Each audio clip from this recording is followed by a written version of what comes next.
Bien le bonjour, moi c'est L3D et aujourd'hui dans cet épisode, comme je l'avais annoncé dans celui juste avant, que je vous conseille d'aller voir avant celui-ci, faire juste calme, des échanges avec des villageois dans une pièce que j'aurai organisée pour eux. Pour ça, il va falloir au départ ramasser des bûches. Je compte faire mes piliers en bûches de sapin et les murs en bois de chêne. Parce que j'aime bien la différence de couleur qu'il y a entre les deux, clair et foncé, comme ma maison d'ailleurs, il me semble que c'est le même que j'avais utilisé dans mes souvenirs. Et du coup, on va déjà s'atteler aux piliers et ensuite on ira faire les murs. Donc, il faudra aussi dégager la terre car j'aimerais le mettre un peu à l'arrière de ma maison afin de regrouper toutes les tâches, les villageois et ma maison proche. Le petit problème, c'est que dans le dernier épisode, eh ben, j'avais remarqué, mais je n'avais pas fait remarquer à vous, je vous l'avais pas dit, qu'il n'y avait plus de golems. C'est soit qu'il y a un villageois, soit zéro, soit deux, et parce qu'il en faut trois pour en faire apparaître. Donc j'espère qu'il y en ait deux, sinon je devrais faire venir du village qu'on a vu dans le tout premier épisode encore plus loin. Cependant, je vous passerai les trajets car ils seront plutôt longs et ennuyants pour vous. Donc, comme je le disais, oui, il faudra enlever la terre afin de tout terraformer. Et on se retrouve une fois que j'ai terminé.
Ok, alors ça y est, je viens de finir de terraformer et de mettre tous les piliers de base.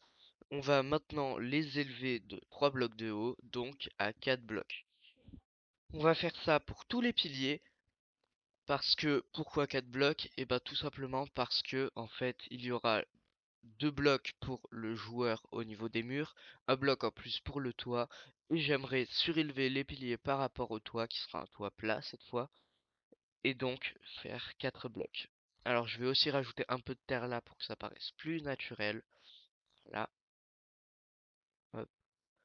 Et comme malheureusement je n'ai pas assez de bois, et ben je vous retrouve juste après, je vous remets encore une fois le timecode.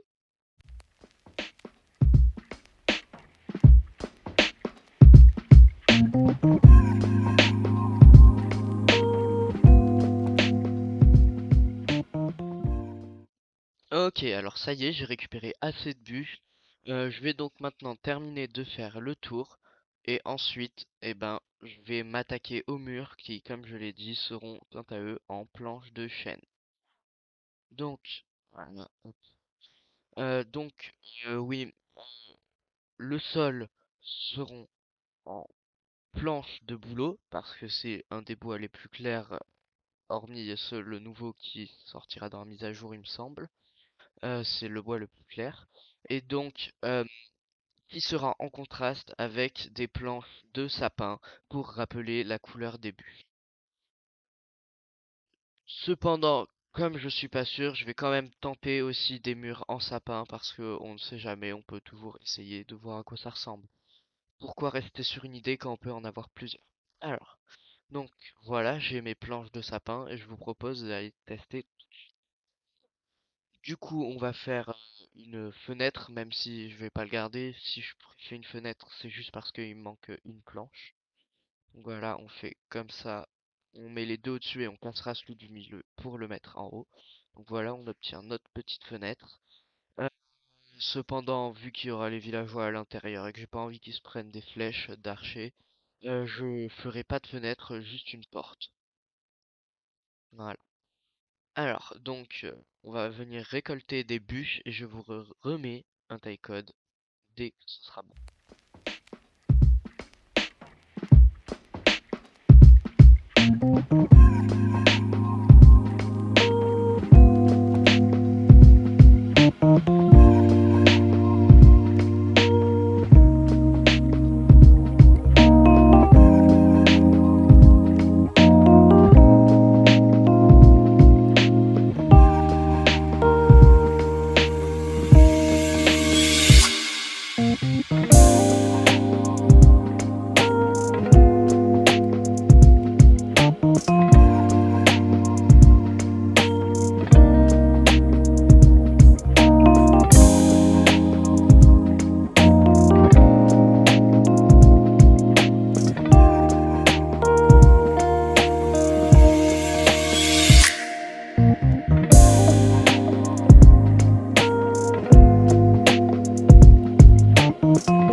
Ok, alors on se retrouve, ça y est, j'ai enfin récupéré mes planches.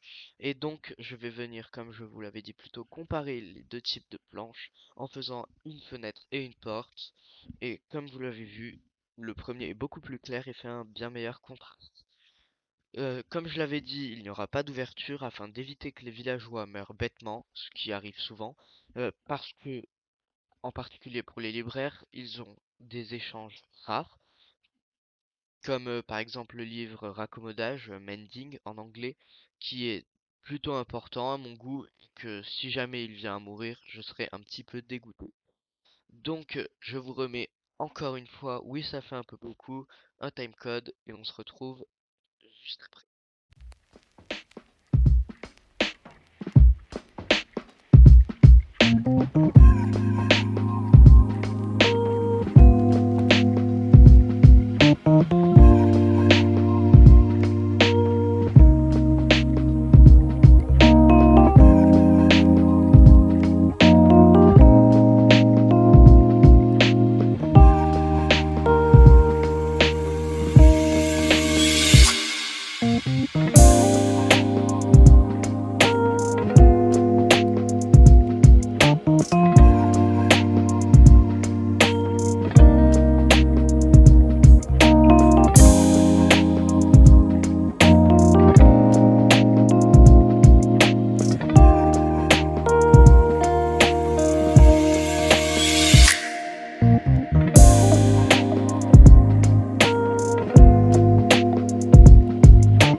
Donc, comme vous pouvez le voir, je viens alterner une fois sur deux pour le sol, en commençant par les bûches de sapin, mais ça n'a pas forcément d'importance. Et pourquoi alterner? Eh ben tout simplement pour faire un contraste, même si c'est très répandu, un peu pour ceux qui ont l'image comme dans les sols de cuisine, avec les dalles blanches et les noires. Enfin, dalles plutôt carrelage. Au fait, c'est le moment où j'en profite pour vous proposer de vous abonner à la chaîne. On est déjà 17. Merci à tous ceux qui l'ont déjà fait. Et pour tous ceux qui ont une chaîne et qui s'abonnent déjà, eh ben, ils pourront le voir dans la zone communauté de ma chaîne, qu'ils seront mentionnés. D'ailleurs, allez voir ceux qui sont déjà abonnés. Ils sont encore dans l'onglet communauté et merci à eux. Et merci à tous ceux qui se sont abonnés, même s'ils n'ont pas de chaîne et qui sont pas mentionnés. Ça fait vraiment plaisir et puis ça me donne toujours envie de continuer à faire de nouvelles vidéos. Sur ce, eh ben, je vous laisse regarder la suite. Et petite information, je viens de finir le sol noir et je commence avec la partie blanche en bois de bouleau.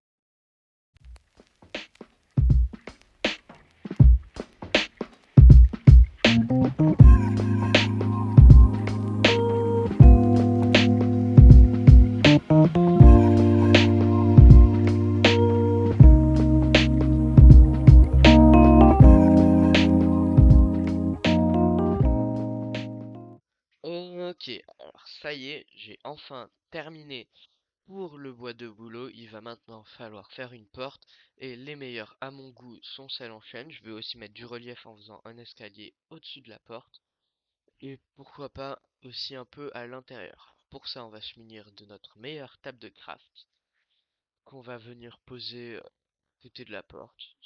Ça fera l'affaire. Et donc, on va d'abord faire les escaliers. Voilà. Et donc le premier, on va venir mettre à l'envers. Et pourquoi pas dans l'angle, mais non, finalement non. Donc pourquoi pas les mettre au milieu à l'envers, je me disais, pour faire un petit aspect au niveau du centre. Les trois planches de chêne au centre. Voilà. Donc tout simplement venir mettre des escaliers dans ce sens pour faire un petit peu de relief et encore un peu de couleurs différentes. Comme ça peut toujours faire un peu plus d'image pour ceux qui le souhaitent. Donc on va maintenant venir faire notre porte. Et pour ceux qui se demandent pourquoi j'ai pris autant de planches en chaîne, et ben vous allez très vite voir la suite. Et ben tout simplement afin de faire un assez grand nombre de trappes en chaîne. Et pourquoi? Et ben en fait tout simplement pour les villageois. Parce que quand on fait ça tout le temps, il y a une zone qui leur est dédiée.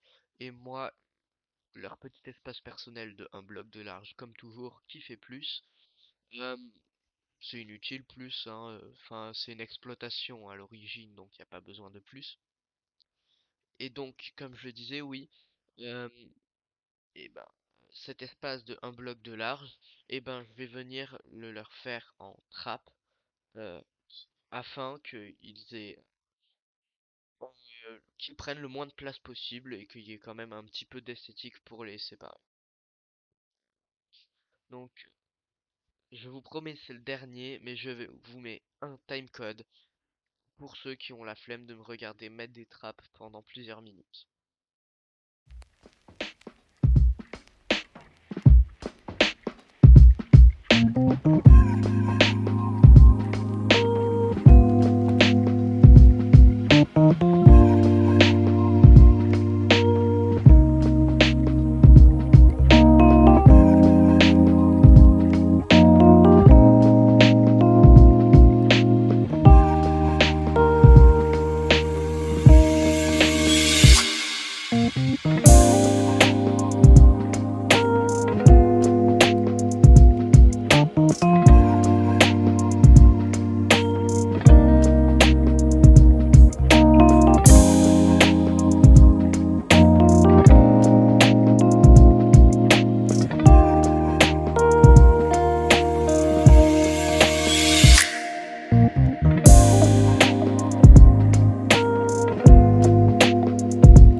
Ok, ça y est. Alors j'ai enfin terminé de mettre toutes les trappes.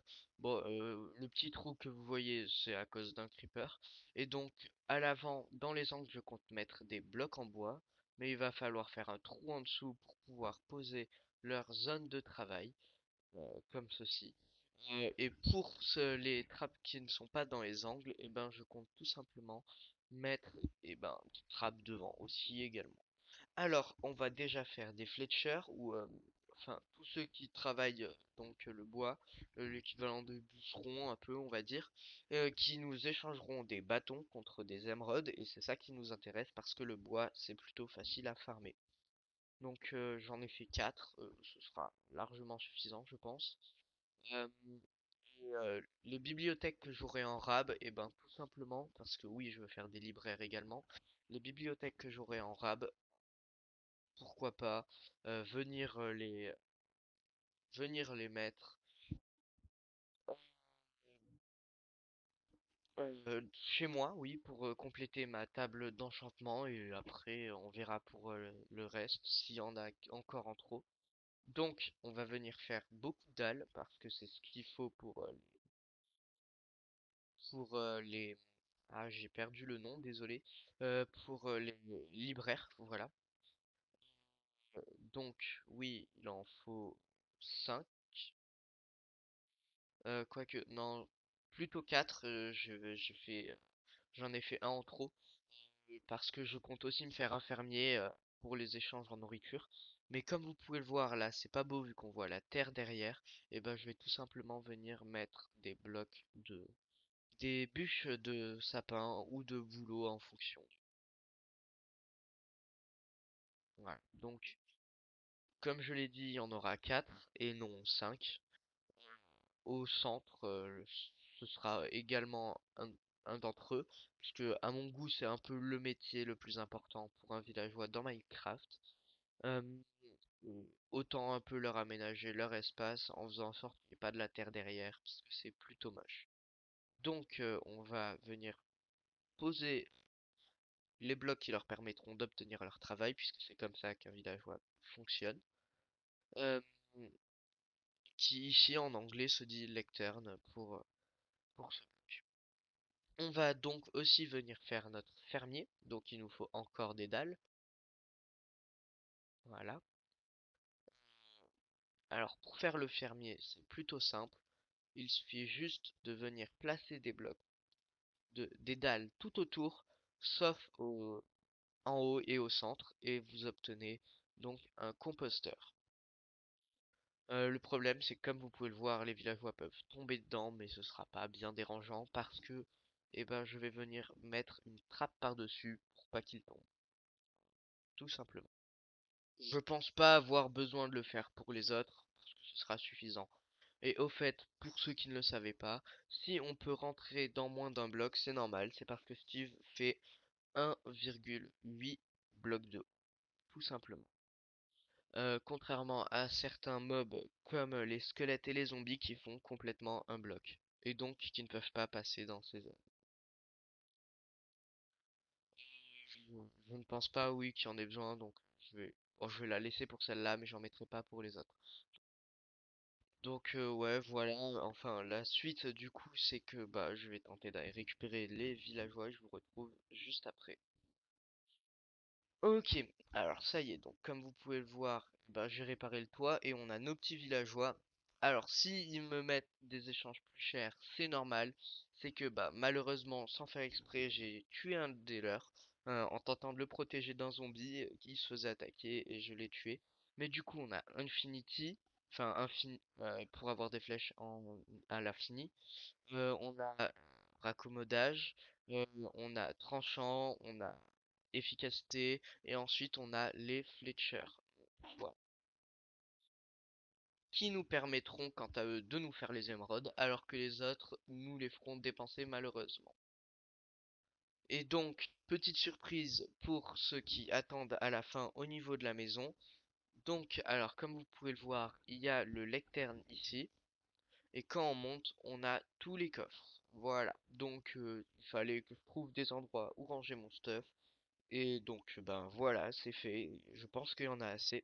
Sur ce, c'était L3D. À très vite pour une prochaine vidéo, la semaine prochaine, dimanche, même heure.